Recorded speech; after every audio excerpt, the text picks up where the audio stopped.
장을 우리가 읽고 시작해 볼까요, 좀? 3장 뭐 길지도 않고, 그죠? 루시 보아즈와 가까워지다. 3장 1절부터 우리 같이 읽어보겠습니다. 시어머니 나오미가 루스에게 말하였다. 때 따라 내가 행복해지도록 내가 너에게 보금자리를 찾아주어야 하지 않겠느냐. 그런데 내가 함께 있던 여종들의 주인인 보아즈는 우리 친족이 아니냐. 보아라, 그분은 오늘 밤 사장마당에서 보리를 까부를 것이다. 그러니 너는 목욕하고 향유를 바른 다음에 겉옷을 입고 타작마당으로 내려가거라. 그러나 그분이 먹고 마시기를 마칠 때까지 그분 눈에 띄어서는 안 된다. 그분이 자려고 누우면 너는 그분이 누운 자리를 알아두었다가 거기로 가서 그 발치를 들치고 누워라. 그러면 그분이 네가 해야 할 바를 일러줄 것이다. 그러자 루시 나오미에게 저에게 말씀하신 대로 다 하겠습니다 하고 말하였다. 그러고는 타작마당으로 내려가서 시어머니가 시킨 대로 다 하였다.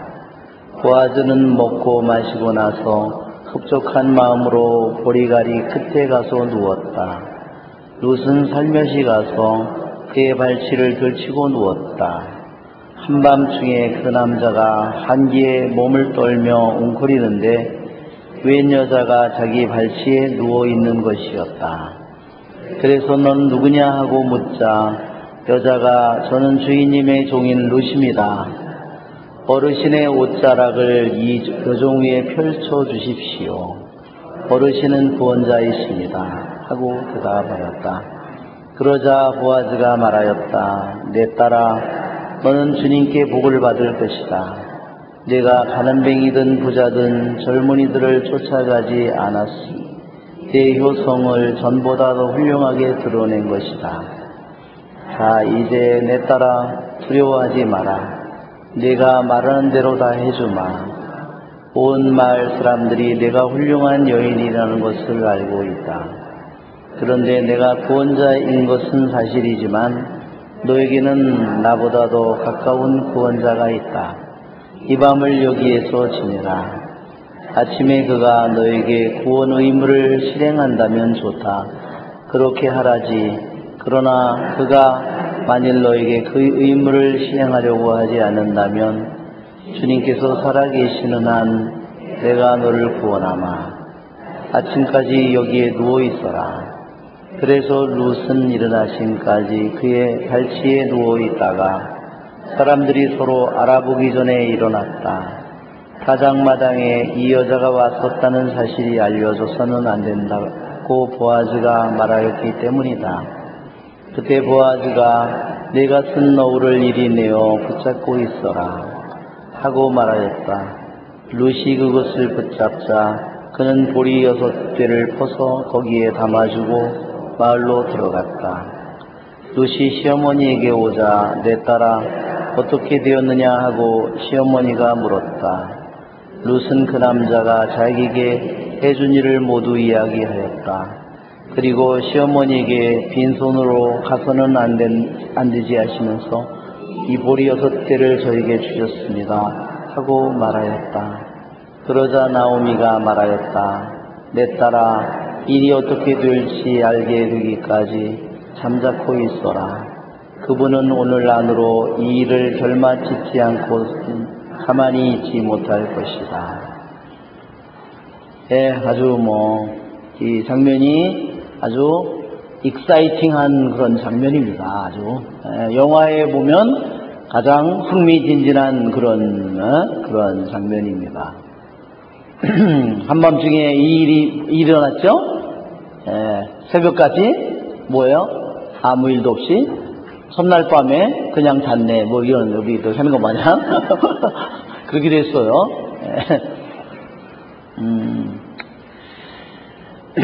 이 룻기의 3장이 장소가 어디죠?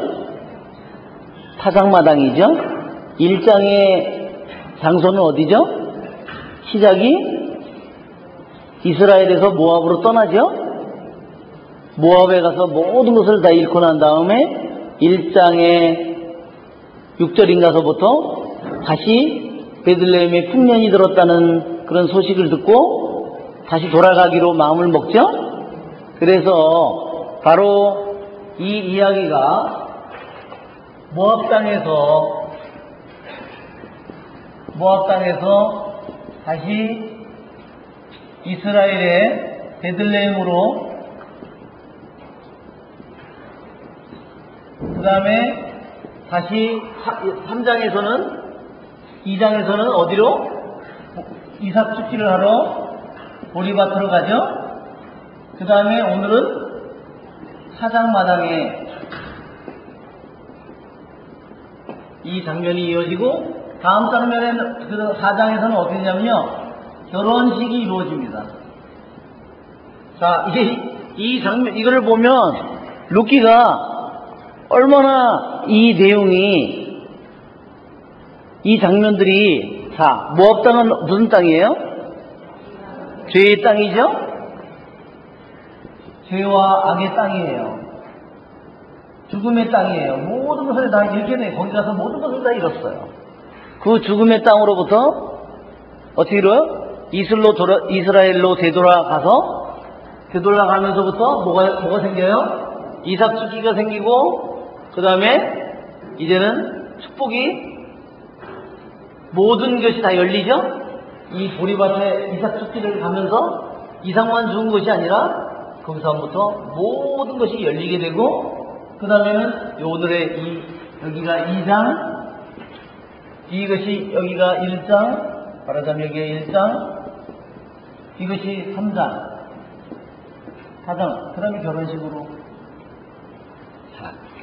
이것이 바로 우리들의 삶의 여정이 룻이 걸어가는 여정처럼, 이 룻기가 4장밖에 되지 않지만 이 장면을 보면, 1장, 2장, 3장, 4장의 장면을 보면 이 모든 것이 바로 우리들이 주님을 몰랐다가 주님으로 돌아가서 우리들의 삶이, 어떤 사람은 이삭 축기를 하는 사람도 있고, 어떤 사람은 모든 문이 다 열려가지고 축복이 쏟아지는 사람도 있고, 어떤 사람은 다시 저기처럼, 어떤 사람은 다시 모압 땅으로 돌아간 사람도 있고, 그렇죠? 어떤 사람은 결혼식을 하는 사람도 있다는 겁니다. 이것이 바로 우리들이 구원을 향해서 걸어가는 우리들의 삶의 여정을 룻기 4장이, 1장, 2장, 3장, 4장이 우리들에게 너무나 기가 막히게 보여주고 있다는 겁니다. 그 중에서 오늘이 3장의 타작마당입니다.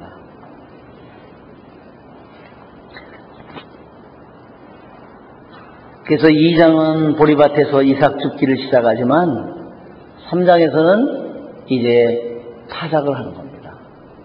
여러분, 타작마당에, 저도 어릴 때 타작마당이 우리 집 마당이 타작마당이었어요. 우리는 따로 타작마당이 없는데 근데 이스라엘은 타작마당이 따로 있답니다.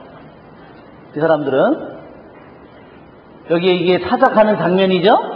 이게 이 타작마당에 이거는 뭐 하는 장면이죠?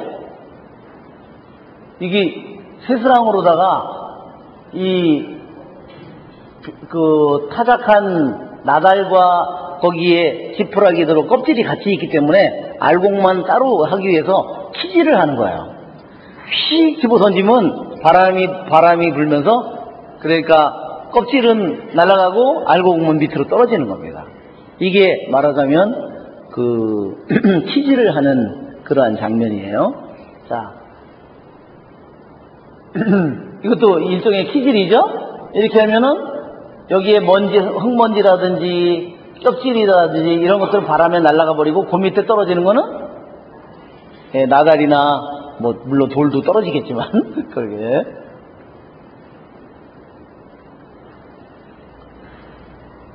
자, 타작마당을 보면 이 타작마당이 이렇게 벽돌을 쌓아놓은 것만 이렇게 또 만들어 놓고, 여기를 단단하게 돌멩이나 흙을 단단히 다져가지고 이렇게 타작마당을 옆에다가 따로 이것을 타작마당을 만들었습니다. 이 그림은 뭐냐면 이 아라우나의 타작마당이라 그래가지고 솔로몬 성전이 어디에 지어졌냐면 아라우나 사람의 타작마당에다가 솔로몬 성전이 지어집니다. 이게 이삭의 제물을 바치던 그 장소입니다. 아브라함이 이삭을 제물로 바치려고 했던 그 장소 있죠? 그 장소가 예루살렘 성전이 된 거고, 또 한 가지는 이 장소가 아라우나의 타작마당이었다는 겁니다. 그래서 솔로몬 성전이 왜 타작마당에 세워졌는가? 아브라함이 이삭을 바친 그 자리인 동시에 왜 타작마당에 세워졌는가 하는 것은 중대한 의미가 있다는 겁니다. 자,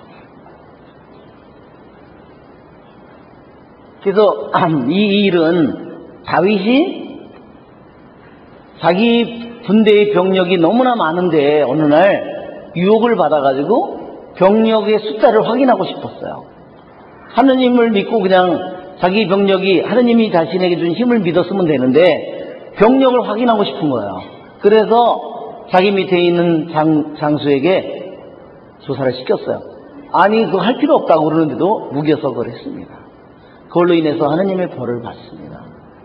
그래서 여러 가지 벌 중에서 뭐 다른 사람들에게 쫓기는 벌을 받을 거냐, 뭐 전염병의 벽을 할 거냐, 뭐 여러 가지를 한 중에서 선택한 게 전염병이었어요.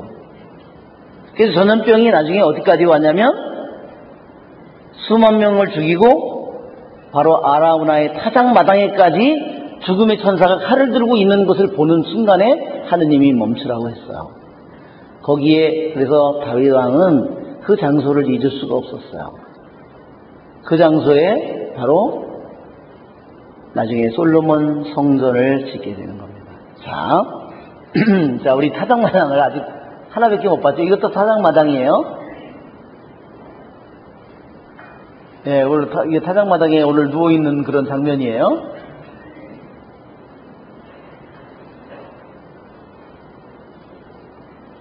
이것도 타작마당인데 흐려서 잘 안 보이네요.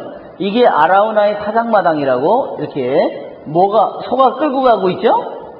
사람이 거기에 마차 같은 이게 나무 썰매판 같은 거를 거기에 소가 끌고 가는데 그 위에 사람이 타고 있어요. 그러면 이제 그 볏가리들을 잘라서 거기다 갖다 놓으면 그걸 말린 다음에 묶어서 이제 건조시킨 다음에 갖다가 여기다 놓으면 사람들이 돌아가면서 끌고 다니면 그 볏가리들에 묻어있는 나달이 떨어지는 겁니다. 예, 이런 식으로 타작을 한 겁니다. 이게 추수하는, 그러니까 여기도 보면 말 두 마리가 끌고 있죠? 그러니까 지금도 저렇게 그 지방에서 지금도 저렇게 하고 있는 겁니다.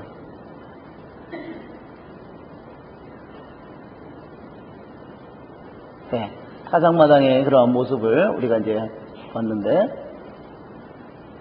자, 타작마당의 중대한 의미는 무엇보다도 타작마당의 중대한 의미는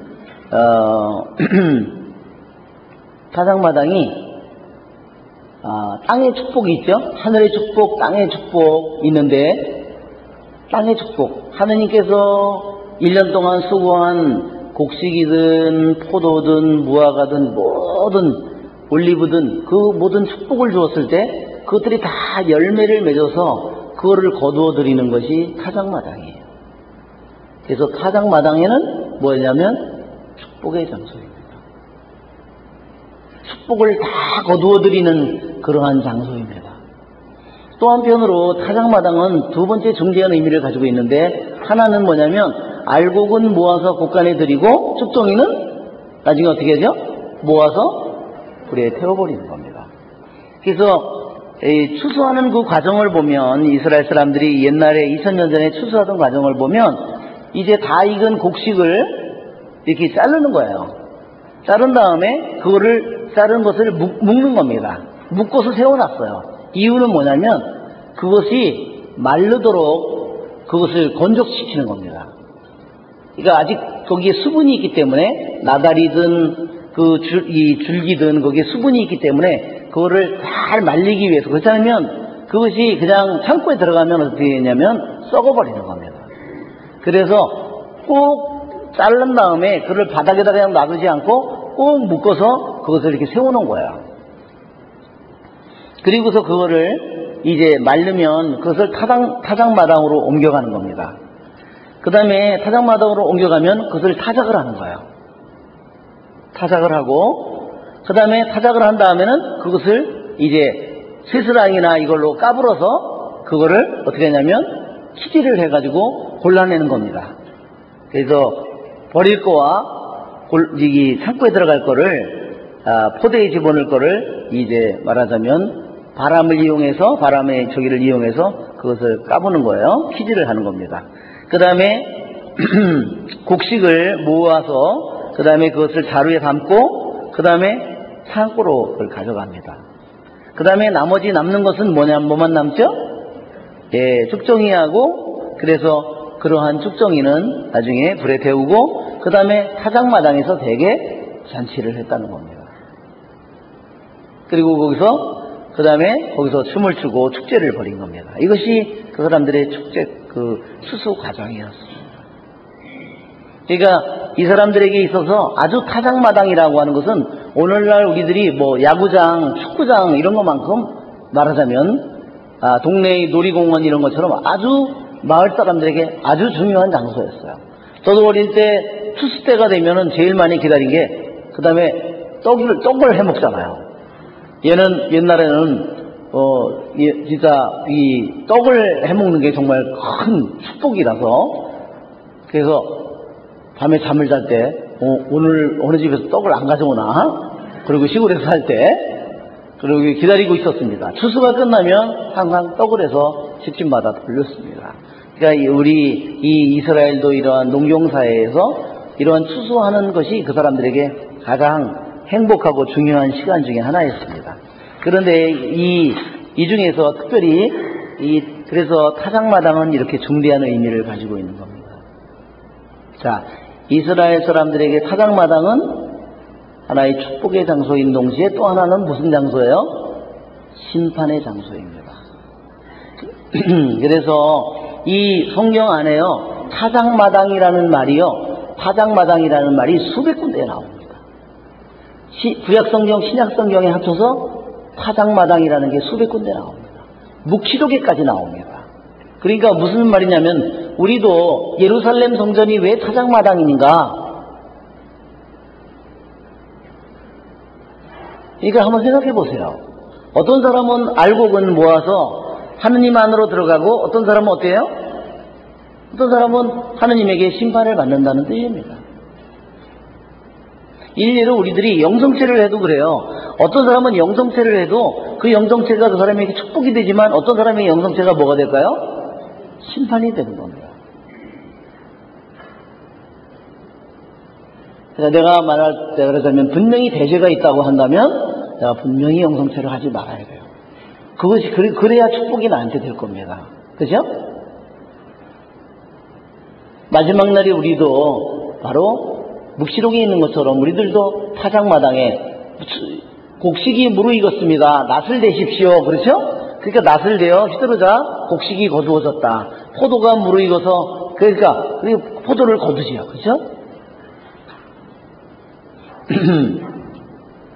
그래서 이 이스라엘 사람들은 타작마당에 곡식이 넘치고 그 다음에 포도하게 가을에 수확마당에서는 말하자면 포도주가 넘치는 겁니다. 포도학이 넘치는 겁니다.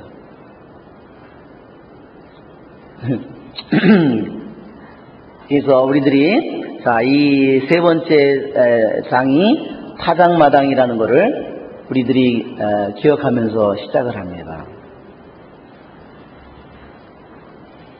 이 타작마당이라는 의미는 오늘 이 3장에서 룻과 보아즈의 이 삶 속에 룻과 보아즈가 아주 더 완전히 친해지는 그 장면인데, 말하자면 룻이 보아즈에게 청혼을 하는 그런 장면이에요. 말하자면. 그런데 그것이 굉장히 위험한 장면입니다.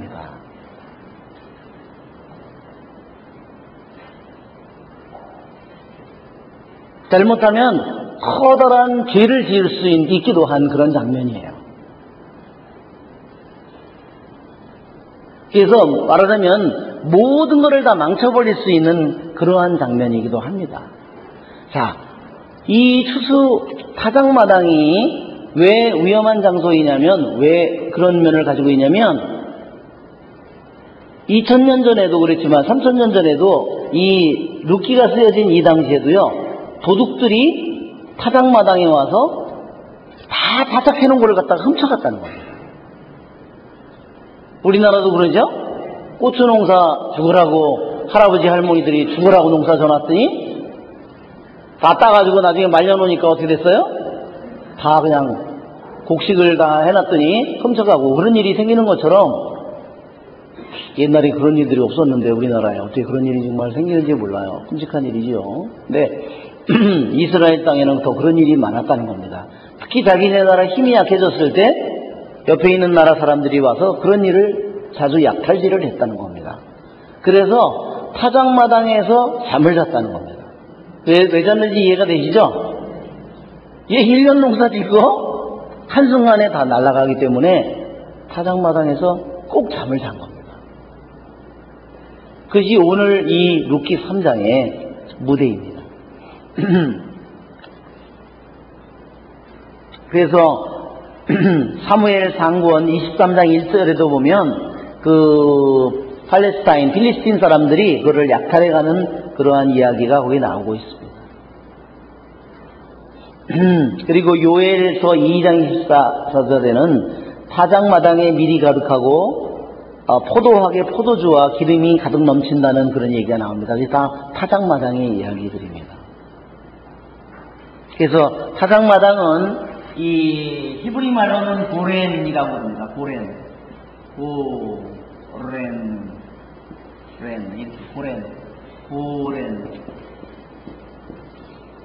타작마당을 고렌이라고. 우리 말로는 고렌. 히브리 말로는 고렌. 렌자가 길어요. 렌자는.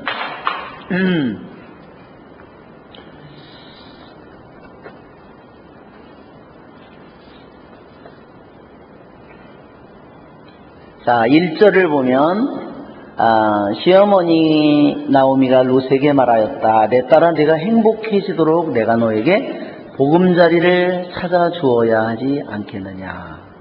여기서 보금자리는, 그러니까 말하자면 이제 시어머니가 자신의 책임을, 며느리에 대한 책임을 다하기 위해서 보금자리를 찾아준다는 것은 너에게 안전한 피난처를 내가 너에게 마련해주고 싶다. 그것은 내가 너를 이제 신랑을 마련해주고 싶다, 이런 뜻입니다. 그런데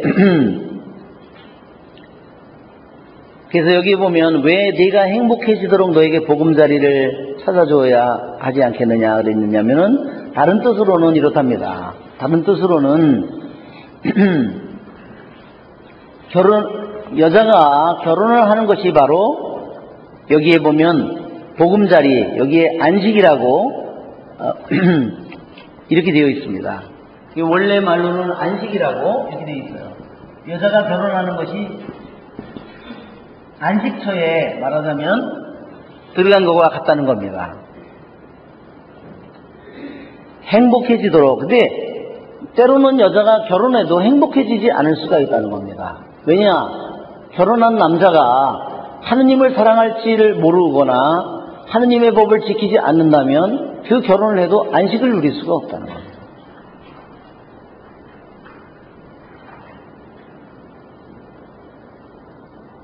자, 그런데 그러니까 우리가 여기에 그 이스라엘 사람들에게 있어서 그 보금자리라고 하는 것은, 안식이라고 하는 것은 그 결혼이 두 사람이 서로 하느님을 사랑하고 하느님의 말씀을 잘 지킬 때 드디어 행복이 온다는 겁니다.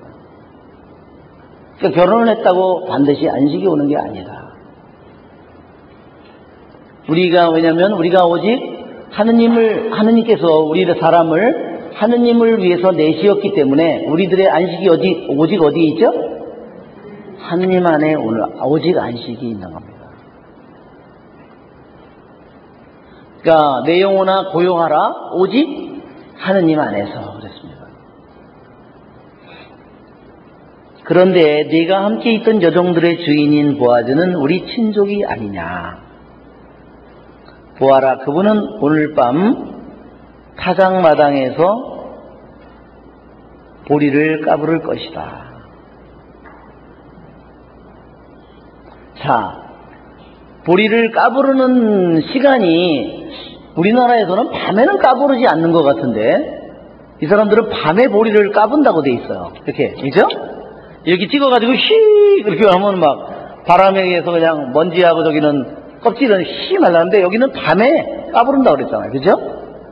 이게 여기는 좀 우리나라와 기후와 저기가 다른 것 같습니다. 이 사람들에게는 밤에 되게 바람이 분답니다. 낮에는 막 뜨거운 그 열대 사막의 그 햇빛이 내리쬐다가 밤이 되면 바람이 부는 겁니다. 시원한 바람이. 그러니까 낮에는 까불러봐야 별 소용이 없는데 밤에 일하기도 좋고, 그죠? 바람도 부니까 그것을 밤에 까부르면은 아주 좋은 거죠.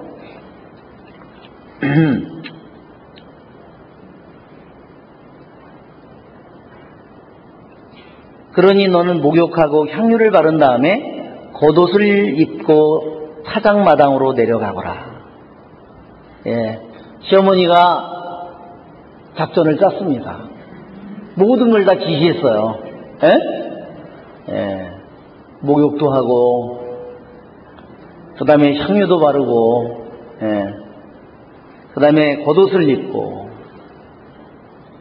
예.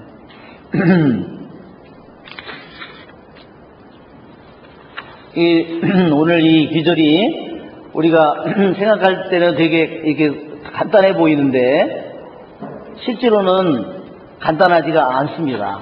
만약에 룻이 만일 목욕하고 향유를 바르고 겉옷을 예쁘게 입고 예쁘게 이렇게 차려입고 타작마당에 갔다면 어떤 일이 생길까요? 다른 사람들이 아니 제가 왜 일하고 있는데 저렇게 옷을 다 저렇게 이쁘게 입고 제가 왜 저렇게 하고 왔지? 사람들이 어떻게 생각하겠어요? 그죠? 다 이상한 눈으로 쳐다볼 겁니다. 그리고 그 여자가 출신이 어디예요? 모압이죠? 저 모압, 저 여자 저기 모압 여자가 옛날 역사에 나오는 게 이스라엘 역사에 관련된 게 뭐예요? 이스라엘 남자들을 유혹해서 음란의 죄를 저지르도록 해가지고 이스라엘 백성이 수만 명이 죽도록 한 것이 바로 모압 여자죠. 그러니까 이렇게 그냥 갔다가는 저 여자가 모압 여자 맞네. 저 모압의 창녀구나. 딱 생각하기 딱 쉽다는 겁니다. 근데 시어머니는 그렇게 명령을, 오다를 내렸어요. 그러나 굉장히 위험한 일이다 하는 겁니다. 자, 첫째는 보아즈에 대해서 얘기를 했고, 두 번째는 이러한 차림을 잘 예쁘게 차리고 타작마당으로 내려갔고, 그 다음에 여기에 이 명령이 내린 지침이 5가지라는 겁니다. 또 여기도 5가지가 나오는 거예요. 2장에도 5가지가 여러 번 나왔죠? 종들에게 5가지를 얘기했고, 또 시어머니가 룻에게도 5가지를 지침을 내려주고, 이렇게 하듯이 이 보아즈가 룻에게 5가지 이렇게 하라고 알려주고, 다시 보아즈가 종들에게 이렇게 하라고 5가지 지침을 주듯이, 또 여기도 말하자면 나오미가 5가지 10계명 반쪽짜리를 주듯이 5가지 계명까지 주듯이 계속 주고 있어요. 그것이 여기의 특징입니다. 그 다음에 뭐냐면 목욕하고 향유를 바르고 겉옷을 입고, 그 다음에 그분이 먹고 마시기를 마칠 때까지 그분 눈에 띄어서는 안 된다. 그런 저기도 있고, 그 다음에 누운 자리를 알아두었다가 거기로 가서 발치를 들고 누워라. 그죠? 예, 지침이 많아요. 이게 하나도 빗나가면 안 되는 거예요, 말하자면. 다른 사람 바치에 들어가서 두고 있어봐. 아주 큰일 나는 거죠. 굉장히 긴장된 그런 순간입니다. 자, 이 말을 룻이 들었을 때 마음이 어땠을까? 어땠을 것 같아요, 여러분?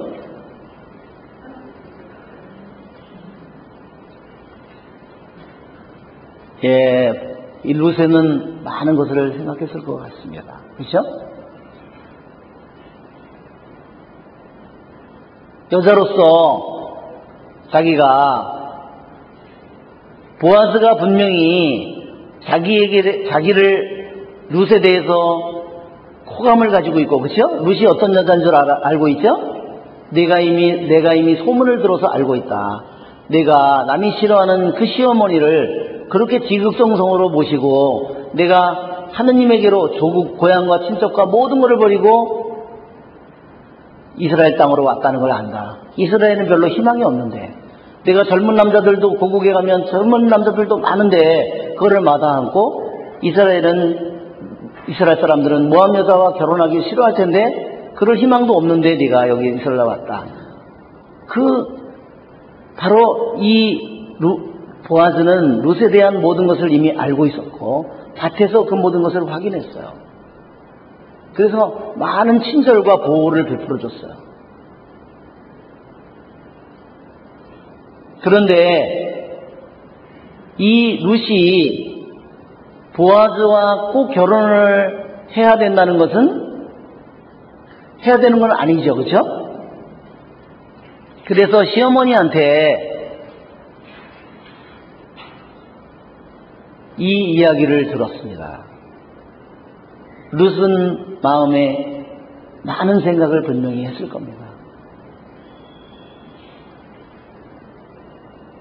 분명히 자기가 이스라엘 사람에게 결혼을 한다면 분명히 다른 사람하고 결혼을 한다면 나오미 자신은 어때요? 나오미를 너무너무 시어머니를 사랑하는 겁니다. 나오미를 너무나 사랑하고 변함없이 사랑하는 거예요. 그것이 나오미가 룻이 가진 근본적인 햇셋이라고 했죠? 가장 1차적이고 근본적인 햇셋이에요. 그런데 만일 룻이 자기 친척이 아닌 다른 사람하고 젊은 남자하고 결혼하게 되면 어떻게 될까요? 그러면 그 가문 나오미의 모든 저기는 없어질 겁니다. 그럴 수 있는 가능성은 있어요. 언제든지. 그러니까 룻이 이스라엘 남자와 결혼할 가능성은 있고 또 이스라엘 땅에 있는 애국인하고도 이방인들하고도 결혼할 수 있어요. 그런데 구태여 룻이 꼭 보아즈하고 할아버지인 거의 할아버지예요. 보아즈하고 결혼을 해야 되는 것은 전혀 다른 문제다. 이것은 여기에 겉에 드러나지 않는 겁니다.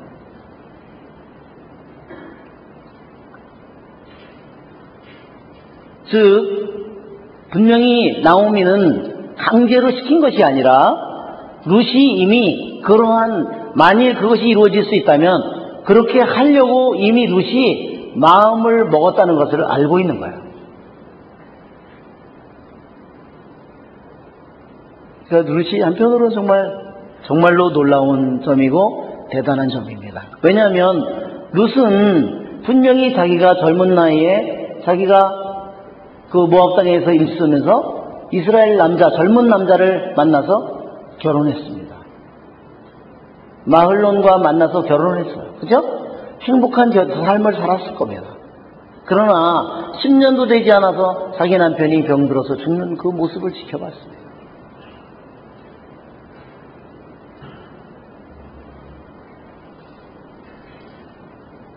즉 룻은 인생의 단맛과 쓴맛을 다 맛본 여자입니다. 그것이 얼마나 허무하고 덧없는가를 아주 처절히 깨달은 또 그 자기뿐만 아니라 자기 또한 시동생을 통해서도 또한 깊이 깨달은 겁니다. 한 번도 아니고 두 번이나.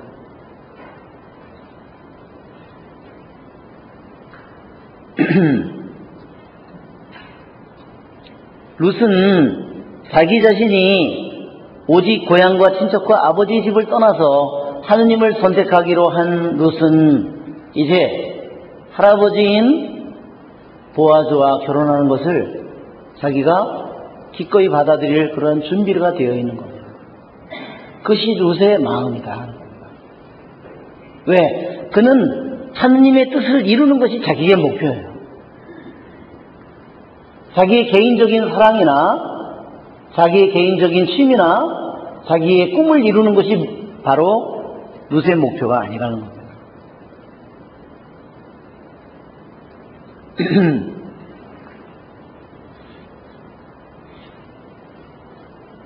자, 목욕하고 향유를 바른 다음에 겉옷을 입고 타작마당으로 내려가거라. 그분이 먹고 마시기를 마칠 때까지 더군다나 술을 먹고 마시면 어때요? 더 좀 몽롱해지겠죠? 예.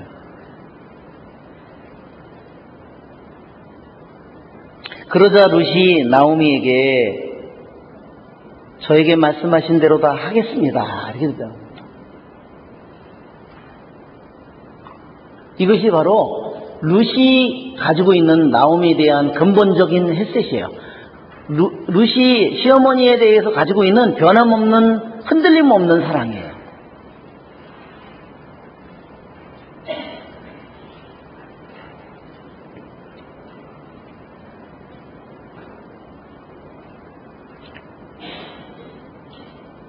자, 이것은 아까도 얘기한 것처럼 이 타작마당에는 사람들도 많고, 그렇죠? 밤에 일하는 사람들도 많고, 일꾼들도 많고, 또 여성들도 있을 거고, 그렇기 때문에 굉장히 위험하고 정말로. 그러나 시어머니는 이 대담한 계획을 세웠어요. 누구를 위해서 시어머니가 그랬을까요? 자기의 목적을 위해서 그랬을까요? 아니에요. 자기는 자기 밑에 자식이 생기든 아니든 그것은 둘째치고 우선 자기 며느리에게 남편을 마련해주고 싶었습니다.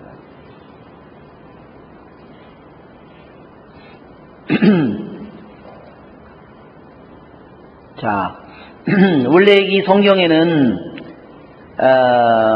그리고 나서는 타작마당으로 내려가서 시어머니가 시키는 대로 하였다.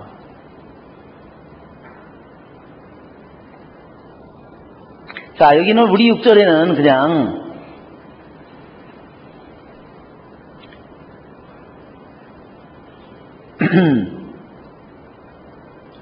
룻이 그냥 목욕을 하고 향유도 바르고 겉옷을 입고 그냥 사장마당으로 내려간 것처럼 보이는데 히브리 성경에는 그렇게 쓰여있지 않다는 겁니다.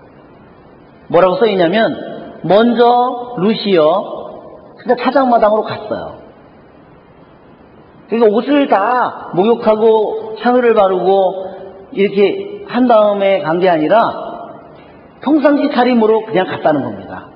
그런 다음에 다시 돌아와서 그것을 했다는 겁니다. 왜 그랬을까? 우리들이 아까도 얘기한 것처럼 만일 이 모함 여자인 룻이 시어머니가 말한 대로 그대로 했다면 그랬다면 분명히 문제가 생겼을 거라는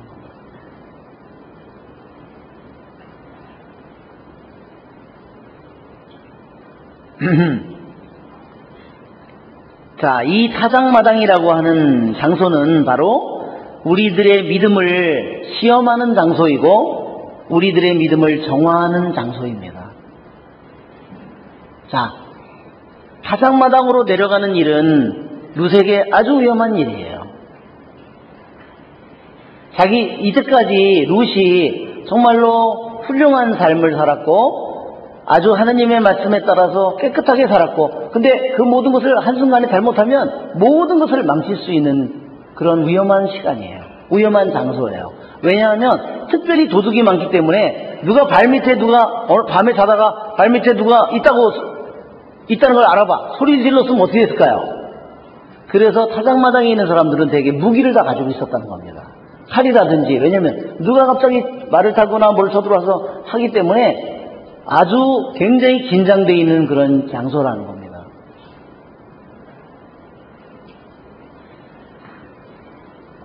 더군다나 유대인 남자가 어떤 여자가 자기가 자고 있는데 자기가 이불 밑에 어떤 여자가 숨어 들어왔다. 그러면 남자가 어떻게 될까요? 율법상의 의무는 뭐냐면요. 소리를 질러야 되는 겁니다. 저주를 내리는 겁니다. 그 여자에게 저주를 내리는 거야. 그렇지 않으면 자기가 죄를 짓게 되는 거야. 그러니까 이것이 얼마나 위험천만한 그런 순간인가를 우리에게 보여주는 겁니다. 즉, 왜 그 여자에게 저주를 내려야 되냐면, 자기는 이 여자와 관계를 한 적이 없다. 자기가 이 여자를 불러온 적이 없다. 자기는 이 여자와 아무 죄를 짓지 않았다는 것을 얘기하기 위해서 그러한 것을 저주를 내리는 겁니다.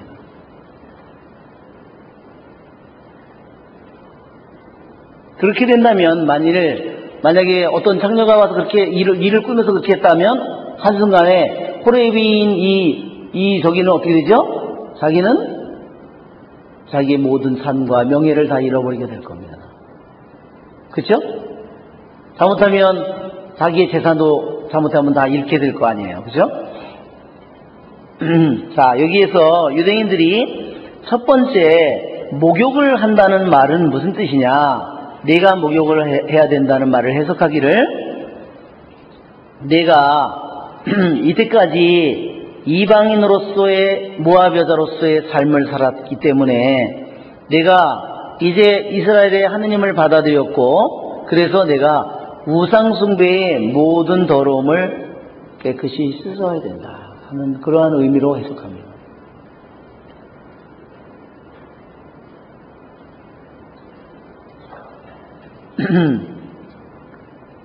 그러니까 룻이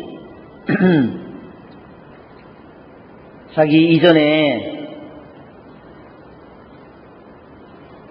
모든 과거의 삶에, 악습의 삶에, 우상숭배의 그릇 삶으로부터 자기 자신을 깨끗이 목욕을 시켜야 된다는 겁니다. 그 다음에 향유를 바르는 것은 뭐냐면, 토라와 또한 토라에 따라서 자기가 그 토라에 따라서 삶으로써 자기가 자기의 온 삶이, 온 자신의 영혼 육이 향유를 바른 것과 같이 된다는 겁니다. 무슨 말인지 아시겠죠?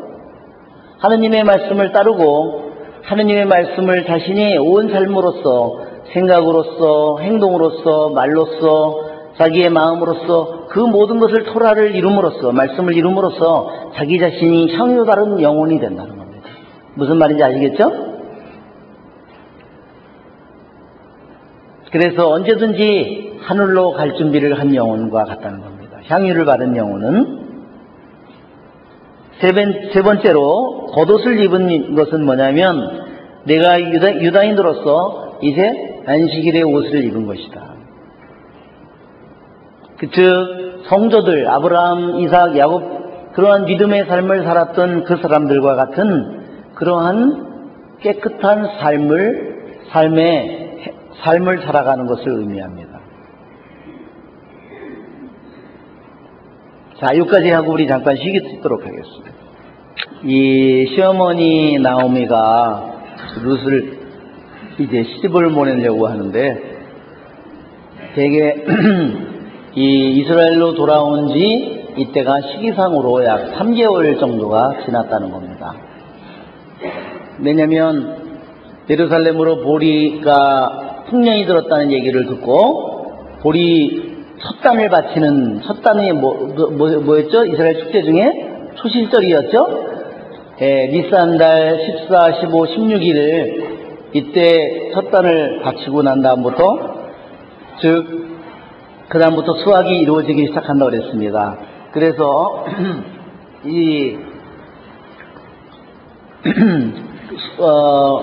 이스라엘 사람들이 말하자면 과월절 순례, 그 무교절, 초실절 순례를 갔다 온 후에서부터 이제는 첫 단을 바치고 난 다음에 순례를 하고 돌아와서 그 다음부터 이제 보리 수확을 하고, 그 다음에 보리 타작을 하고 밀을 이렇게 하면 약 3개월이 걸린다고 그랬죠? 그래서 3개월이 걸렸는데 유대인들은 이 해석을 어떻게 하냐면 이방인 여자가 이스라엘 사람으로 유대교로 개종했기 때문에 개종하고 3개월이 지나야 결혼이 가능하답니다.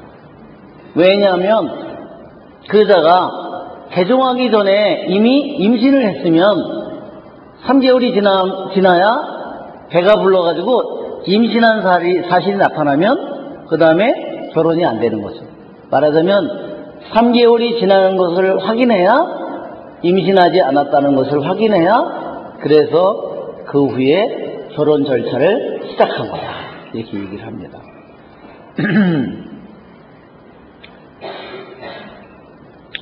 자, 그리고 여기 보면 또 한 가지 우리 성경에는 잘 나타나지 않는데 3절에 보면 너는 목욕하고 향유를 바른 다음에 겉옷을 입고 타작마당으로 내려가거라 이렇게 돼 있죠? 우리 성경에는 안 나오는데요. 히브리 성경에는 뭐라고 나오냐면 히브리 성경에 괄호로 이렇게 이런 기절이 있다는 겁니다. 나도 내가 내려가겠다.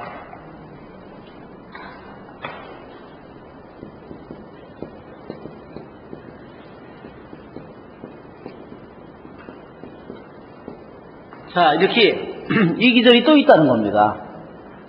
그래서 이게 뭐냐면 실제로 시어머니는 내려가지 않지만 내 마음과 내 영이 너를 따라가겠다는 뜻입니다. 왜냐하면 자기 며느리 룻이 혼자서 더군다나 이방인 여자가 혼자서 타작마당에 가는 것은 아주 위험한 일이라고 그랬죠? 죽을 수도 있는 일이라는 겁니다. 그러니까 왜냐하면 도둑이 올지 모르기 때문에 항상 그 사람들이 만약에 갑자기 누가 모르는 사람이 갑자기 캄캄한 밤에 나타나면 남자인지 여자인지도 모르고 죽일 수도 있다는 겁니다. 자기를 죽이러 온 사람이라고 생각을 해서 그렇기 때문에 여기서 내가 내려갈 것이다 하는 말은 나오미가 내가 이때까지 기도하고 내가 살아왔던 나의 모든 공로가 너와 함께 내려갈 것이다 이런 뜻을 가지고 있다는 겁니다. 그러니까 시어머니 말하자면 나오미는 자기가 룻을 며느리를 그렇게 혼자 거기에 보내는 것이 얼마나 위험한 일인지 모르는 것이 아니라 다 알고 있었고 그것을 너무나 걱정했지만 그러나 꼭 그것이 필요한 일이었기 때문에 그렇게 했다는 겁니다.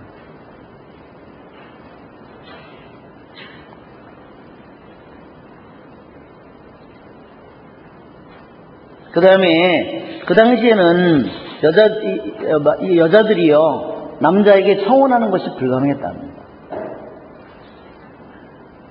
오직 남자가 여자에게만 청혼을 할 수 있었습니다. 특히 어떻게 청혼을 어떤 양식으로 이루어졌냐면 신랑의 아버지가 신부의 가족에게 청혼을 하는 겁니다. 그런 식으로 이루어졌습니다.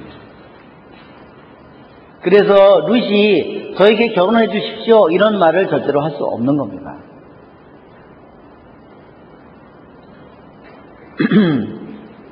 자, 여기에 나오는 것처럼 그러자 룻이 나오미에게 저에게 말씀하신 대로 다 하겠습니다 하고 말하였다. 이것이 바로 룻의 순종하는 룻의 모습을 잘 보여주는 겁니다.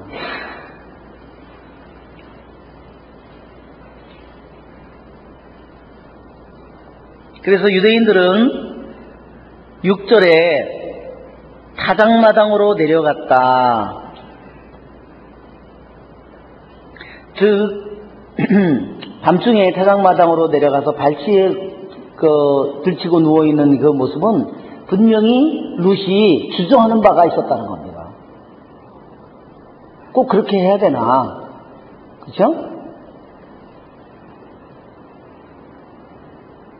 그래서 그러한 망설임과 또한 한편으로 그건 굉장히 부끄러운 일이기도 하고, 그렇죠? 그리고 아주 위험한 일이기도 하고, 분명히 그러한 두려움도 있었을 거고, 어떠한 수치도 있었을 거고, 여러 가지가 있었지만, 저에게 말씀하신 대로 다 하겠습니다 하는 거는 바로 룻이 얼마나 어머니를 지극정성으로 충성을 다하는지를 보여주는 사실이라는 겁니다.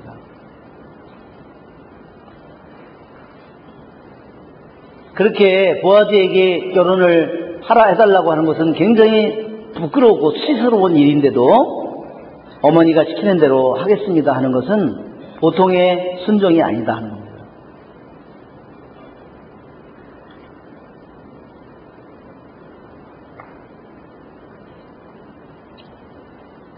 자, 여기에 갈치를 들고 눕다는 이 말이요. 갈치를 들고 눕다 하는 말이 굉장히 성적인 암시가 강한 말이라는 겁니다. 이게 어떤 남자의 발을 들치다, 이 말은 무슨 말이냐면 어떤 사람의 발이나 다리를 들추다 이 말은 뭐냐면 성행위를 의미하는 말이라는 겁니다.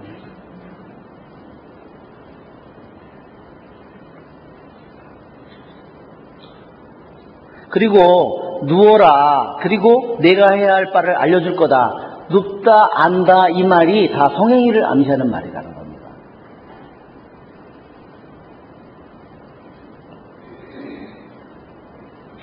그러니까 이런 말이 암시하는 바는 뭐냐면 굉장히 그냥 이 일이 만약에 그냥 가서 그 밤중에 가서 타작마당에 누워있다가 그냥 성적으로 만일 보아즈가 이 룻을 건드려서 만약 문제가 생기면 이것은 어떻게 돼요? 모든 것이 망쳐지는 거죠. 그런 위험성이 있다는 것을 내포하는 말입니다. 이것은 인간 안에 우리 모든 인간 안에 그러한 가능성이 있다는 것을 내포하는 말이에요.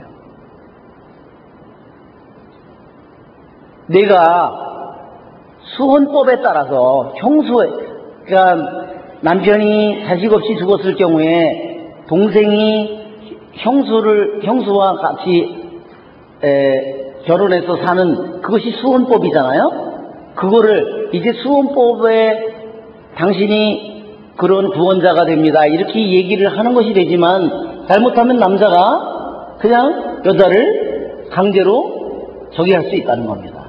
그러니까 여기에 암시는 그런 것을 의미하고 있는 거예요. 그럴 가능성이 있다는 거예요. 그러니까 이 말들이 여기에 표현 자체가 그런 것을 우리들에게 이미 암시하고 있다는 겁니다.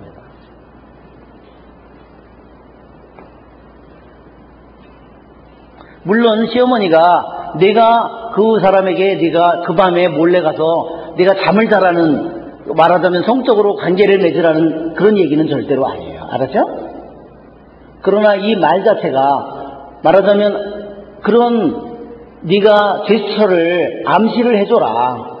왜냐하면 할아버지니까 자기 딸밖에 안 되는 사람이 와서 얘기하지 않는 한 너와 결혼하자 얘기를 하지 못할 거라는 거죠. 무슨 말인지 아시겠죠? 왜 그런 얘기를 해야 되냐면 그 보아즈가 룻에게 너 결혼하자는 말을 할 수가 없다는 겁니다. 그것은 보아즈가 꿈도 못 꿨던 일이라는 거죠. 어떤 젊은 여자가 나이 많은 할아버지에게 결혼을 하겠냐는 거죠. 이것은 그래서 룻이 정말 보통의 결심을 하지 않고서는 자기를 희생을 하지 않고서는 이런 일을 할 수 없다는 겁니다. 또 한 가지 가능성은 뭐냐면 룻이 자기 남편하고 10년을 살았잖아요. 그래서 10년을 살았는데 애가 있었어요, 없었어요? 없었으면 이 여자는 그 모업당에서 뭐라고 불렸을까요? 애기 못 낳는 여자라고 불렀을 거라는 겁니다. 그런데 자기가 애기 못 낳는 여자인데 여기 가서 결혼을 해가지고 아기를 낳겠어요? 별로 희망이 없어요. 그러나 룻은 이러한 모든 사실이 있지만 그러나 시어머니가 시키는 대로 하기로 했다는 겁니다. 순종을 했다는 겁니다.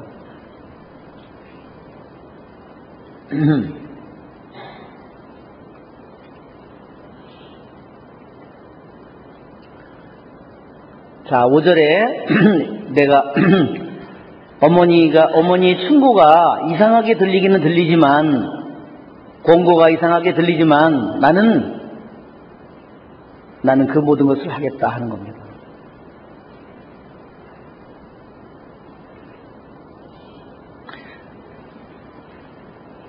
여기 5절에 우리 성경에는 잘 나타나지 않는데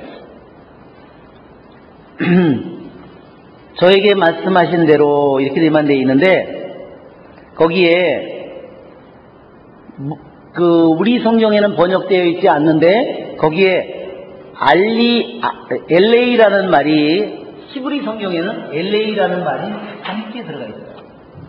히브리 성경에는 LA라는 말이 이것이 괄호 안에 이렇게 들어가 있는 겁니다. 우리 성경에는 없는 거예요. 이게 뜻은 뭐냐면 나에게 거슬러서 이런 뜻입니다. 나의 뜻에 거슬러서. 설령 어머니가 나의 뜻에 맞지 않는, 나의 뜻과 정반대되는 걸 내가 시킨다 하더라도 내가 하겠다는 뜻입니다. 그러니까 이게 무슨 소리냐면, 이게 어머니가 나에게 거스르는 것을, 나에게 맞지 않는 거를 어머니가 말을 하지 않고 그냥 속으로 말을 뱉질 않고 속으로 품고만 있어. 이게 이런 뜻이에요. 이 말을 뱉지를 않고 나에게 불리하고 나에게 맞지 않는 것을 어머니가 말로써 분명히 밝혀내지를 않고 안에 마음속에 감추고 그냥 있다 하더라도 그래도 나는 그 일을 하겠다 이런 뜻이에요.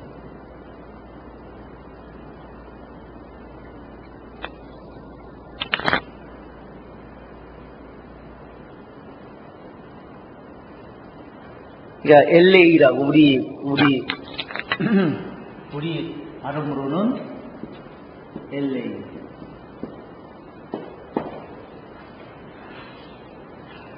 그러니까 어떤 것에 거슬러서, 뜻으로는 그런 뜻이에요. 무엇을 거슬러서. 그러니까 나의 뜻을 거슬러 어머니가 어떤 거를 말하지는 않고 그냥 마음속에 품고 있는 어떤 것이라도 있으면 나는 그것도 하겠다 이런 뜻입니다. 무슨 말이겠죠? 이거는 나오미의 순종이 얼마나 대단한가를 보여주는 말입니다.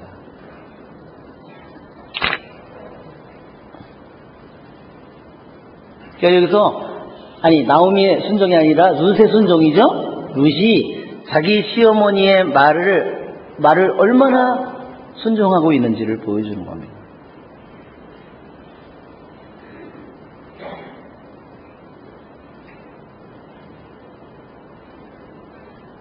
그래서 6절에 보면 그냥 그러고는 타작마당에 내려갔다고 이렇게 되어 있지만 우리 성경에는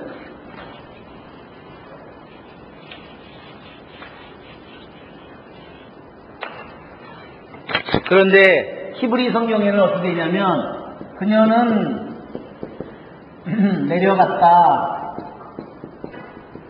그리고 모든 일을 다 했다는 거예요. 즉 시키는 일, 마르다는 목욕하고 향유를 바르고 겉옷을 입고 예쁜 옷을 입고 이 모든 일을 다 했다는 거예요. 그러니까 시어머니가 시키는 대로 하면은 이건데 먼저 그냥 타작마당으로 먼저 내려갔다는 겁니다. 아마 먼저 내려간 거는 분명히 모든 것을 다 파악하기 위해서 내려갔을 거예요. 그냥 이런 거 가서 거기에 상황이나 모든 걸 파악하지도 않고 그냥 수많은 일꾼들하고 뭐 다 있는데 덥석 내려가서 이렇게 하고 딱 내려가면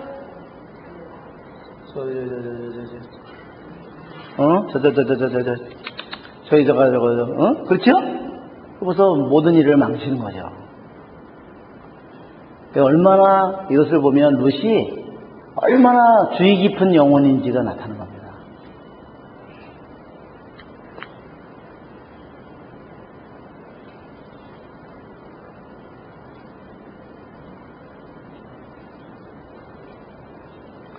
즉 여기에 보면 이 룻은 무슨 일이 일어날지를 잘 모르는 거예요. 왜냐하면 타작마당이고 많은 사람들이 밤중이라도 많은 사람들이 오고 가고 그렇죠? 무슨 일이 일어날지를 다 그리고 그거를 보아즈가 어떻게 생각할지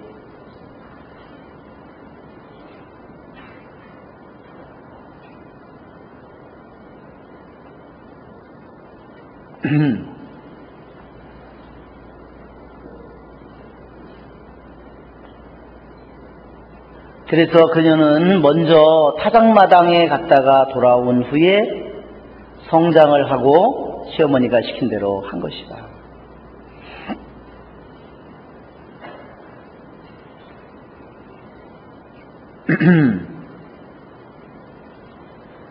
즉, 이 룻은 바로 시어머니가 시킨 그 모든 일이 바로 토라에 있는 하느님의 뜻을 이루는 거다. 수원법에 의해서 그 친척과 결혼하는 거. 그러나 그 친척이 어떤 사람이 또 다른 사람이 있을지도 모르지만 그러나 할아버지하고 결혼을 하게 된 거죠.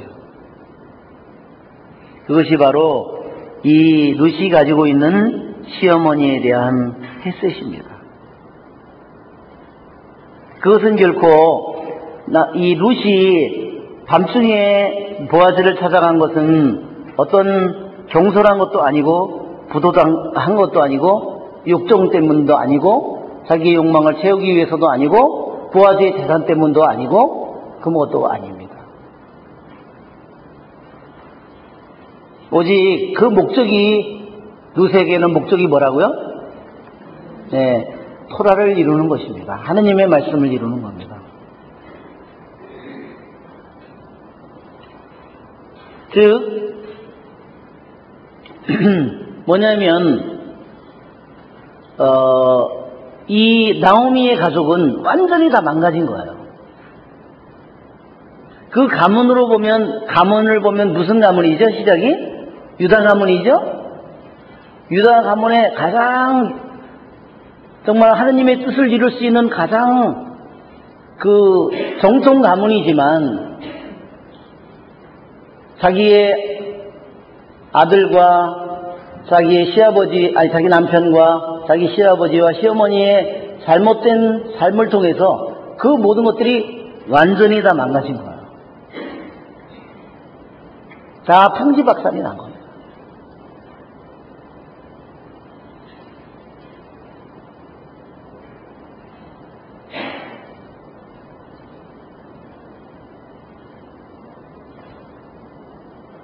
그리고 이스라엘 사람이 더군다나 보아즈가 결혼하기를 꺼릴 수 있는 가장 커다란 이유 중에 하나는 모압 여자이기 때문에 결혼을 안 할 수 있는 겁니다.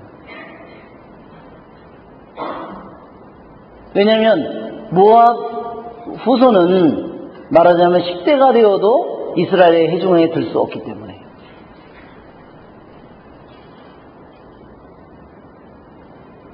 그러니까 여기 보면 현재로는 가망성이 거의 자기가 결혼한 이 집안이 아주 풍지박산이 났고 잘못된 삶과 잘못된 선택을 통해서 그렇게 박살이 났고 가망성도 별로 없는데 이제 유일한 것은 그 집의 재산이 많아지는 것은 의미가 없는 거예요.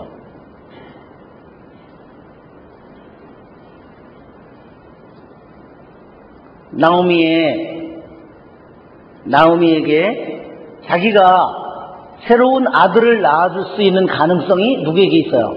오직 자기에게만 있죠? 룻에게만? 자기에게만 그것이 있는 겁니다.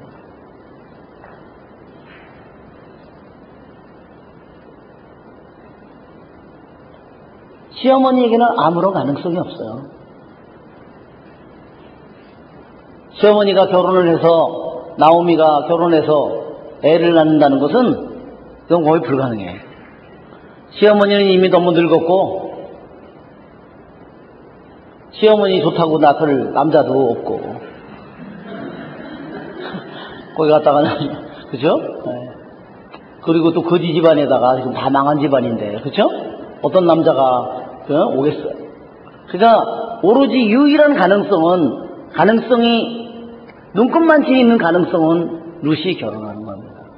그것도 아무 젊은 남자하고가 아니라 가까운 반드시 자기 남편, 죽은 남편의 친척인, 형제나 조카, 친척들이에요.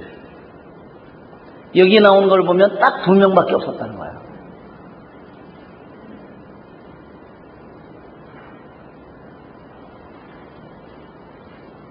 자, 룻은 바로 그래서 바로 토라를, 하느님의 말씀을, 하느님의 뜻을 이루기 위해서 이 일을 하기로 시어머니 말씀대로 하겠다고 순종한 겁니다. 자, 보아즈는 먹고 마시고 나서 흡족한 마음으로 보리가리 끝에 가서 누웠다.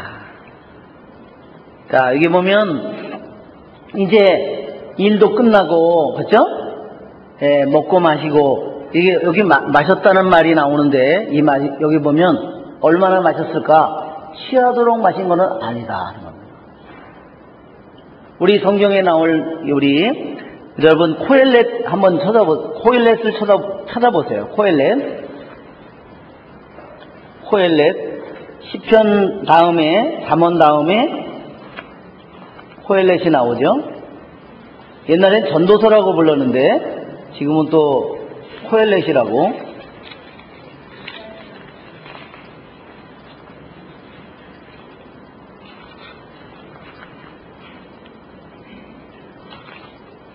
구장을 한번 펴보시면 9장 7절 인생을 즐겨라 이렇게 돼 있죠? 그러니 너는 기뻐하며 빵을 먹고 기분 좋게 술을 마셔라. 술을 기분 좋게 마시려니까 뭐 시컷 마셔야 되겠다. 이것은 결코 취하도록 마시라는 말이 결코 아니라는 말입니다. 우리말로는 이렇게 번역되지만 히브리 말상의 이 말의 뜻은 뭐냐면요, 그러니까 약간 기분 좋게 마시라는 것이 절대 취하도록 마시라는 게 절대 아닙니다.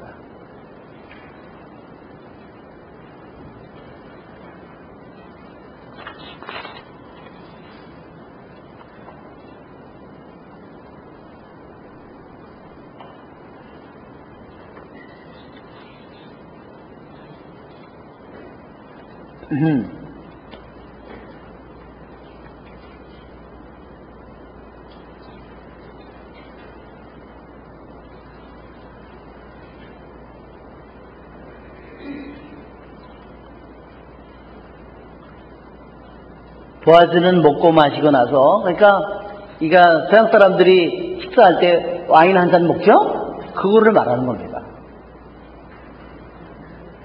흡족한 마음으로 보리가리 끝에 가서 누웠다.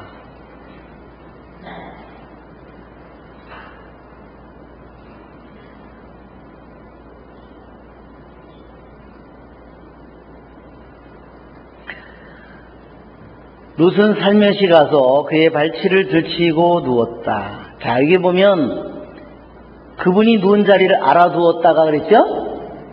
그렇기 때문에 굉장히 조심스럽고, 그러니까 어디 자리에 누웠는지 가서 미리부터 다 지켜봤어야, 어디서 지켜봤어야지 그 자리를 알고 그거를 저기 했을 거라. 더군다나 깜깜해지면 더 확인하기 힘들죠.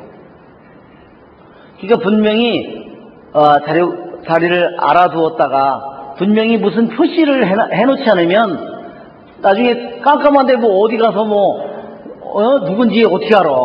에?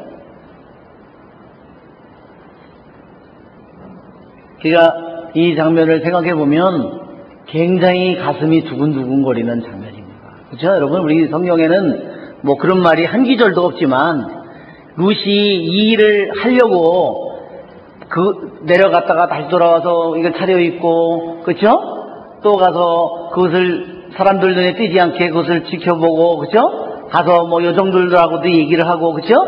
하면서 그걸 티내지 않게 이걸 하면서 그거를 밤에 캄캄해지고 점점 이제 술 먹고 떠드는 소리도 줄고, 그죠? 다 가서 눕고 그 모든 거를 다 기다려서 했으면 아마 자정이나 얼마나 되지 않았을까, 그죠? 더 늦어졌을지도 모르고. 그러니까 굉장히 조심스러운 장면이에요. 그리고 굉장히 가슴이 두근거렸을 겁니다. 오늘 같으면은 아스피린이라도 하나 먹든지, 그래도 로또 그냥 한 잔 먹고 이렇게 하고, 그랬으면 훨씬 더 마음이 이렇게 가라앉지 않았을까? 예, 그래서 룻이, 두근두근 하는 소리가 심장이 두근거리는 소리가 들리는 것 같아요. 그러니까 그의 발치를 들치고 누웠다 했어요. 한밤중에 그 남자가 한기에 몸을 떨며 웅크리는데, 이렇게 씁니다.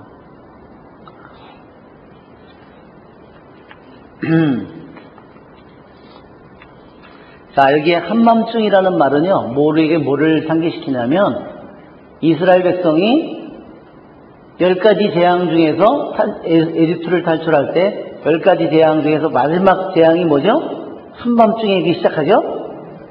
탈출기에 나오는 장면이에요. 그거를 우리들에게 상기시킵니다.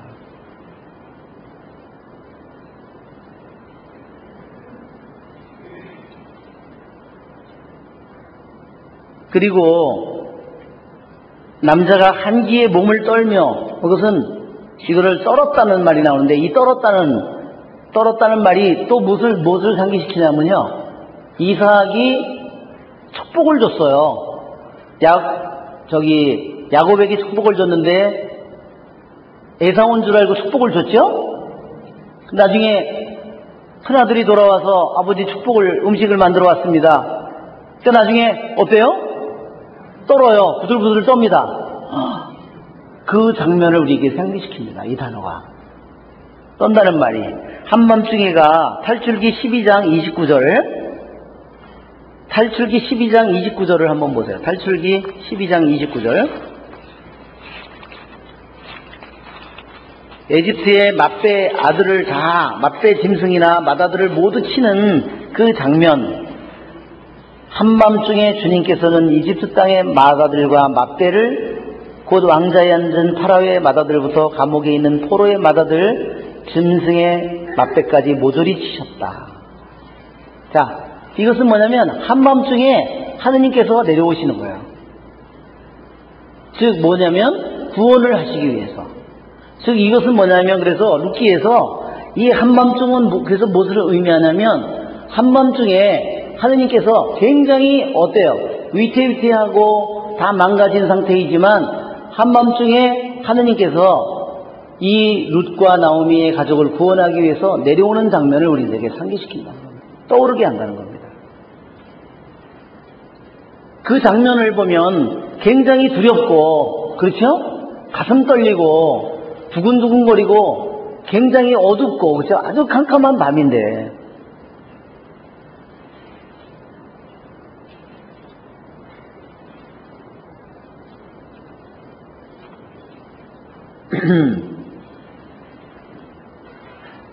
자, 그리고 그래서 발치에 여자가 누워 있는 것이었다. 그래서 너는 누구냐 하고 묻죠? 그것은 바로 이삭이 축복을 주기 전에 목소리는 야곱인데, 팔을 보니까, 털이 많은 걸 보니까 에사오고, 그래서 넌 누구냐 자꾸 물어봅니다. 그것을 자꾸 우리에게 상기시킵니다.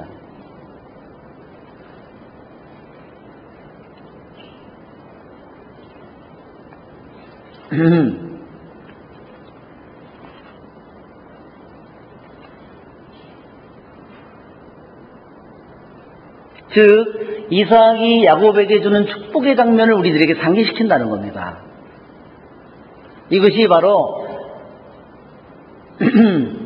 몰래 들치고 들어가서 누웠잖아요.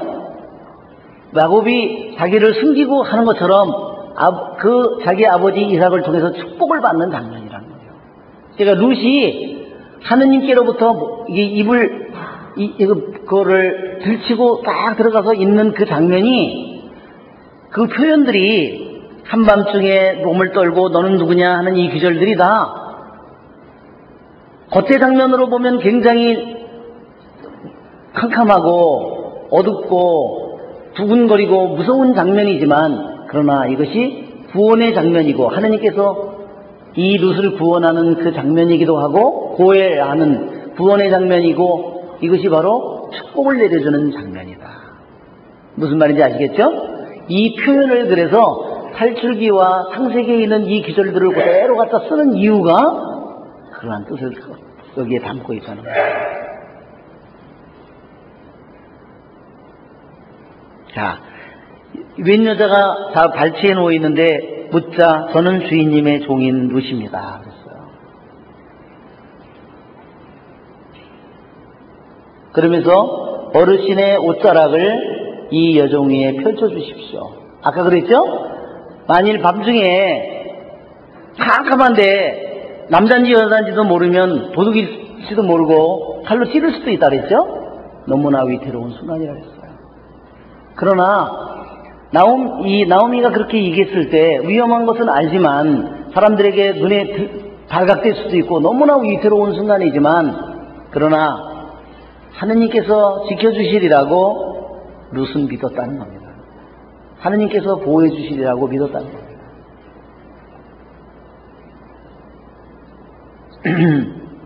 그리고 또한 이 보아즈가 소리를 지르면서 저주를 내릴 수도 있었는데, 그러나 하느님께서 자기를 지켜주시리라고 믿었다는 겁니다. 그러니까 얼마나 이 룻에게는 자기가 오히려 할아버지에게 결혼을 청혼하는 장면인데, 그렇죠?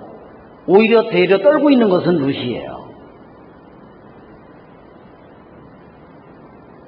얼마나 두렵고 떨리는, 정말 단 한마디 말이나 뭐로 한 행동으로 또 자기가 더럽혀질 수도 있는 순간이고.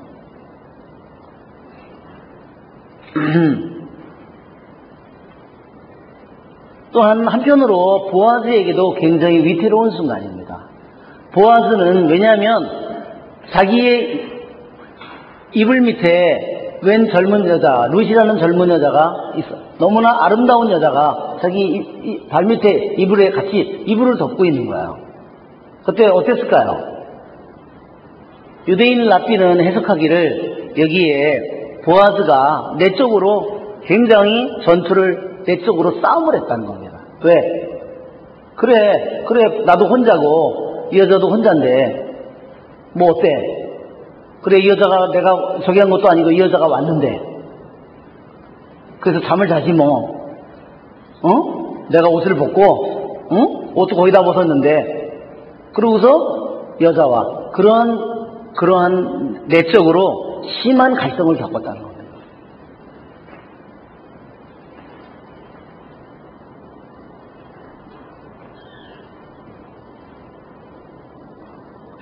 그러나 여기에 나오는 것처럼 마침내 이 보아즈는 그런 자기 자신 안에 그러한 남자의 욕망을 이겨내고 토라의 말씀대로 자기가 이 여자와 지금 잠을 잔다면 모든 것을 망치기 때문에 그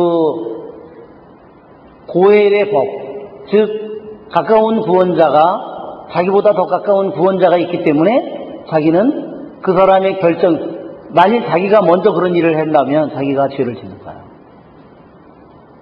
그렇기 때문에 율법 절차를 따라서 그 일이 이루어지도록 자기가 기다려야 된다는 거.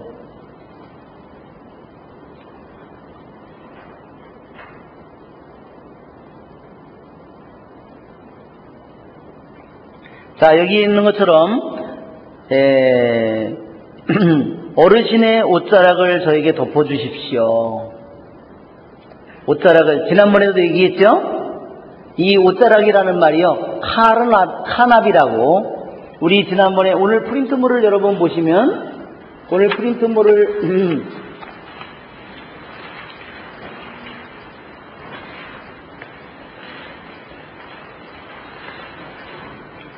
자, 오늘 프린트물을 보면 룻기 3장의 대칭 구조가 나오죠?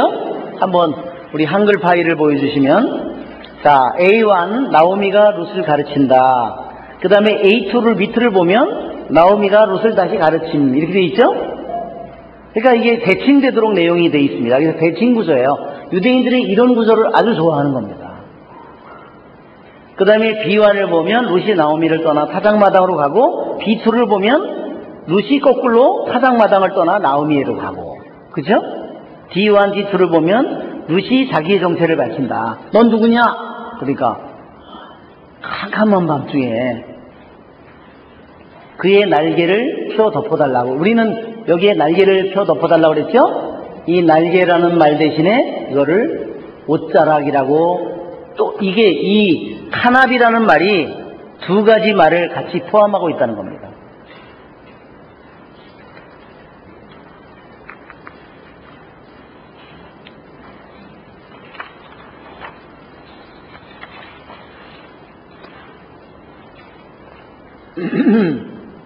예. 지난번에도 우리 하납 했었죠?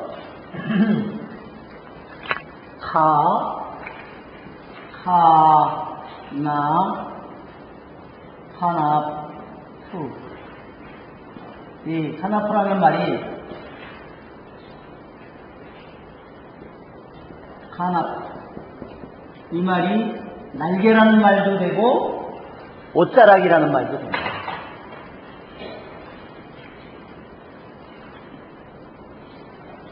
그래서 2절에 보면, 2장을 보면 2장에 축복을 내려줄 때 보아즈가 내가 이스라엘의 하느님이신 12절에 주님의 날개 아래로 피신하려고 왔으니 그분께서 너에게 충만히 보상해 주시기를 빈다. 이렇게 되어 있죠? 룻이 기도한 것이요, 그대로 이루어지는 거예요. 보아즈가 기도하는 것, 보아즈가 기도한 게 자기를 통해서 이루어지는 거예요. 주님의 날개로 덮어주시기를 그랬는데, 그를 누굴 통해서? 보아즈의 날개를 통해서 주님이 덮어주시는 거예요. 그래서 어르신의 옷자락을 이 여종 위에 펼쳐주신다는 말보다는 어르신의 날개를 이 여종 위에 펼쳐주십시오 하는 말이 그래야지 2장과 더 딱 맞는 말입니다.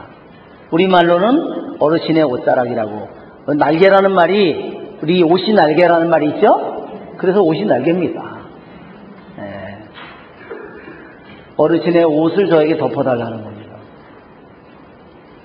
이렇게 옷자락을 덮어주는 게 이렇게 심각한 의미가 있는 줄 몰랐어요. 아무한테나 옷 덮어달라고 그러면 큰일 납니다. 그러니까 여자가 춥다고 남자들이 이렇게 옷 벗어 덮어주죠? 네, 심각한 의미가 있는 것 같아요, 보니까. 자, D2를 보면 3장 9절은 어르신의 날개를 이종에 펼쳐주십시오. 그 다음에 10절부터 13절은 보아즈가 룻의 햇셋을 인정한다. 룻의 제안을 감사히 받아들인다. 그러니까 자기가 구원자가 되달라고 자기 할아버지 보고. 그러니까 할아버지가 심장이 조금 약한 할아버지 같았으면 그때 돌아갔을 것 같아요. 여보세요? 그러시면 안 되는데. 에이, 돌아가셨네. 무항청심환을 하나 가져갔어야 될 것 같아요.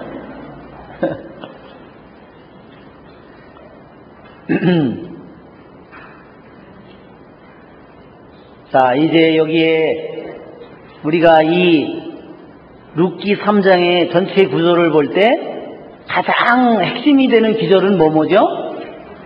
D1과 D2죠? 예.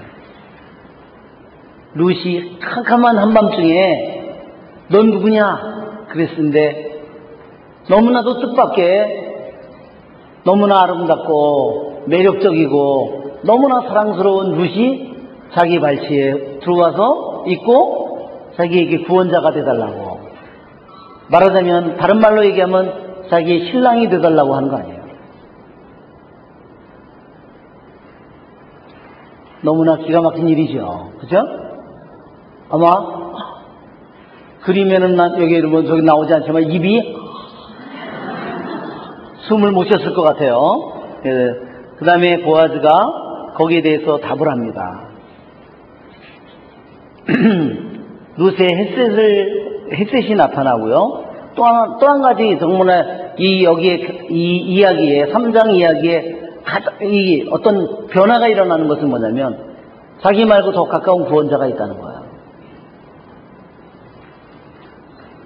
이게 이 장면이 룻에게는 너무나 충격적인 장면이죠. 모든 것이 다 바뀔 수 있는 장면이죠. 자, 여기 보면 그러자 보아즈가 말하였다. 내 딸아, 너는 주님께 복을 받을 것이다. 제일 먼저 축복을 내려주는 거예요. 지난번에도 우리 축복 얘기했죠? 그래서 여기에 우리 이스라엘 사람들의 삶에 이 축복이 너무너무나 중요한 겁니다. 우리들의 삶에도요, 축복이 없어지면 우리 삶이 맹탕이 되어버리는 거예요. 축복은 누구의 마음이라고 그랬어요? 예, 축복을 줄 때 항상 아버지가 죽을 때 자식들에게 축복을 주죠? 그것은 뭐냐면요, 하나님을 대신해서 주는 겁니다.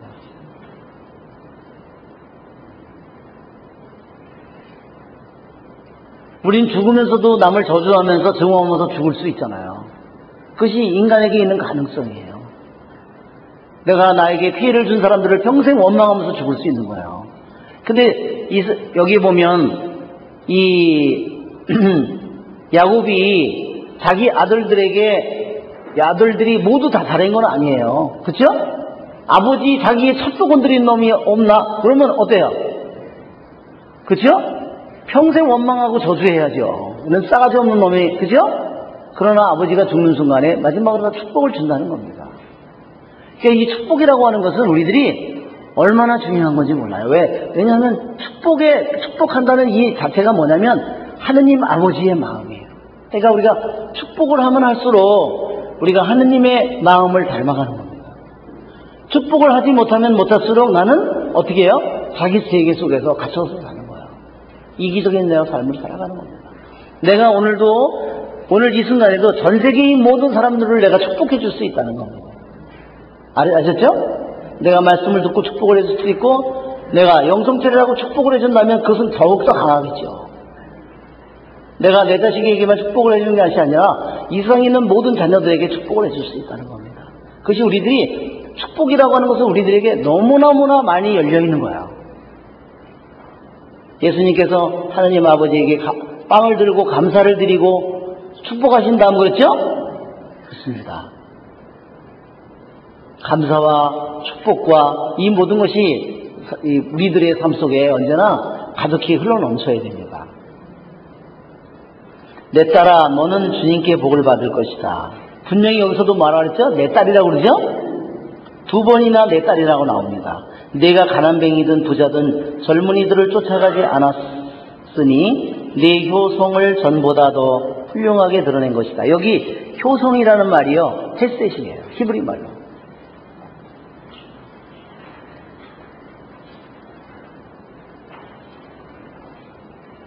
자, 이제 내 딸아, 두려워하지 마라. 네가 말하는 대로 다 해주마.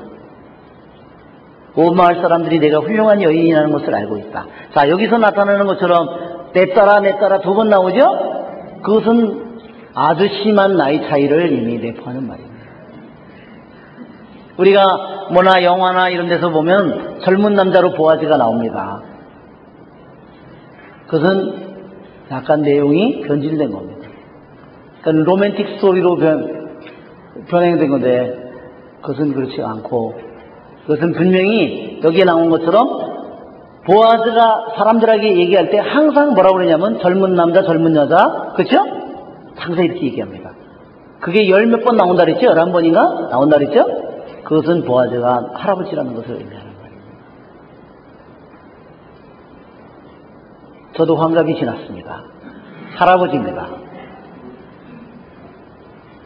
꼬맹이들한테 보면 할아버지입니다. 할아버지! 그럽니다. 자, 여기에 보아즈가 놀란 게 뭐냐면 내가 가난뱅이든 부자든 젊은이들을 쫓아가지 않았으니, 그쵸? 제일 충격적인 거는, 그러니까 이 보아즈가 룻이 자기에게 시집을 오리라는 것을 꿈에도 생각하지 못한 거예요. 그냥 횡재에다가 아주 대박을 맞은 거지, 보아즈는. 예?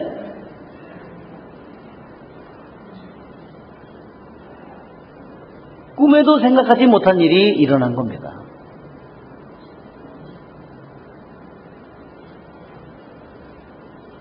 집사람한테 감사해야 될 것 같아요. 보아즈는 집사람이 먼저 떠났으니까.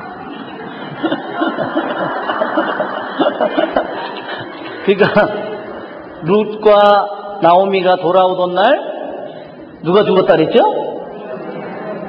보아즈의 아내가 죽어서 장례를 치르는 날이었다고 나와 있다는 겁니다.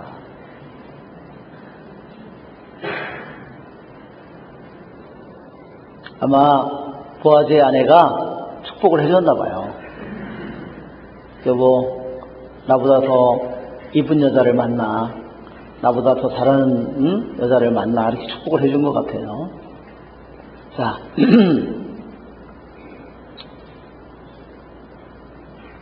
네가 가난뱅이든 부자든 젊은이들을 쫓아가지 않았으니 네 효성을 전보다 더 훌륭하게 드러낸 것이다. 사실 어떤 사람이, 어떤 여자가 분명히 룻은 돈이나 재산 때문에 결혼한 것이 결코 아니에요. 그렇죠? 그런 거로는 전혀 뜻이 없었을 거예요. 룻은.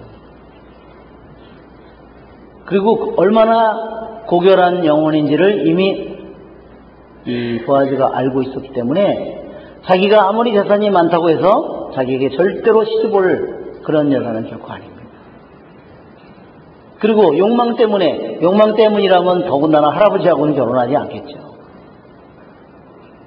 왜 그러면 자기에게 결혼했을까? 그것이 바로 가장 충격적인 장면입니다. 자, 유대인들은 여기에 보면 전보다 더 훌륭하게 그랬어요. 그러니까 두 가지 혜택이 있는데,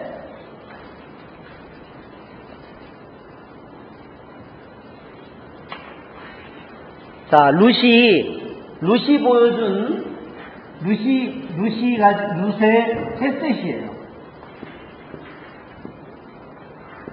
룻의 햇셋.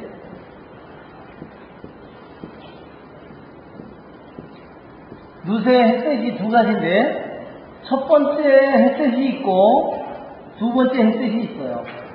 두 번째는 폴스가 아니잖아요. 세컨드.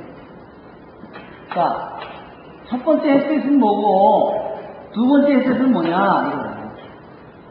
첫 번째 햇셋은 분명히 룻이 나오미에게 한 햇셋이에요. 나오미에게 바치는 그 충실한 변함없는 사랑이에요.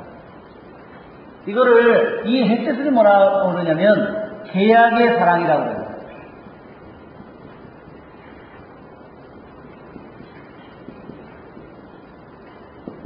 계약의 사랑. 그것은 뭐냐면 실제로 그 사람들이 서로 친척이 아니에요, 원래.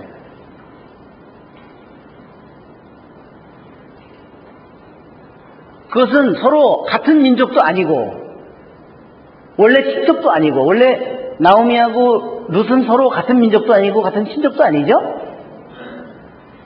이것을 단적으로 보여주는 겁니다. 그런데 룻이 가지고 있는 그 햇셋은 뭐냐? 전혀 민족도 다르고 태어난 배경도 다르고 같은 친척도 절대로 아니고, 그러나 일단 계약으로 맺어진 것은 절대로 변하지 않는다는 겁니다. 그것이 바로 우리들이 하느님과 맺은 계약이 그런 거예요. 우리가 신약 구약이 그런 것처럼, 그래서 성경에는 계약이라는 말을 좋아하는 겁니다. 계약이라는 말을 정말로 중시하는 겁니다. 그러니까 친척이나 가족보다도 계약의 관계가 더 우선하는 겁니다.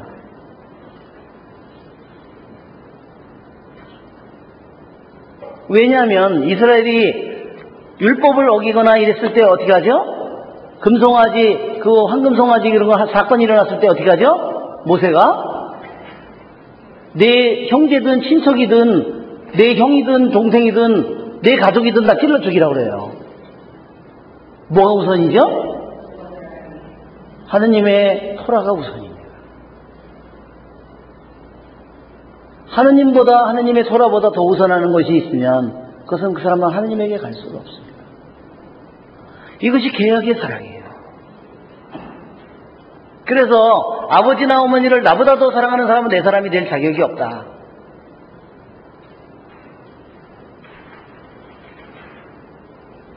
누가 내 어머니고 내 아버지냐 하는 말이 그겁니다. 하느님의 말씀을 듣고 지키는 사람이 바로 내 어머니고 내 아버지고 내 누이고 그렇게 얘기를 하십니다. 내 형제고. 이 계약의 사랑이 나오미가 루시 이 햇셋이 얘기를 해서 루시 자기 시어머니와 가지고 있는 이 햇셋 이것이 바로 계약의 사랑. 바로 하느님께서 이 계약의 사랑을 정말로 귀하게 여긴다는 뜻입니다. 두 번째 햇셋은 뭐냐? 분명히 루시 시어머니에게 보여준 햇셋이고, 두 번째 햇셋은 뭐냐면 루시 누구에게? 보아즈에게 보여준 햇셋이에요.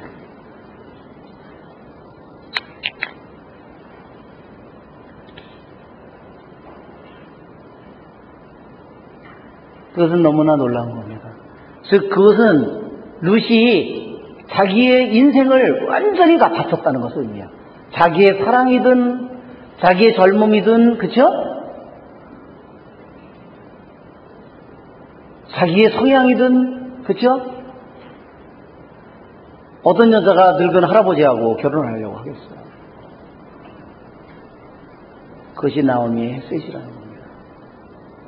아니, 나오미가 아니라 루시 보여줬던 이 햇셋이 더욱더 첫 번째 것보다 더욱더 놀랍다는 겁니다.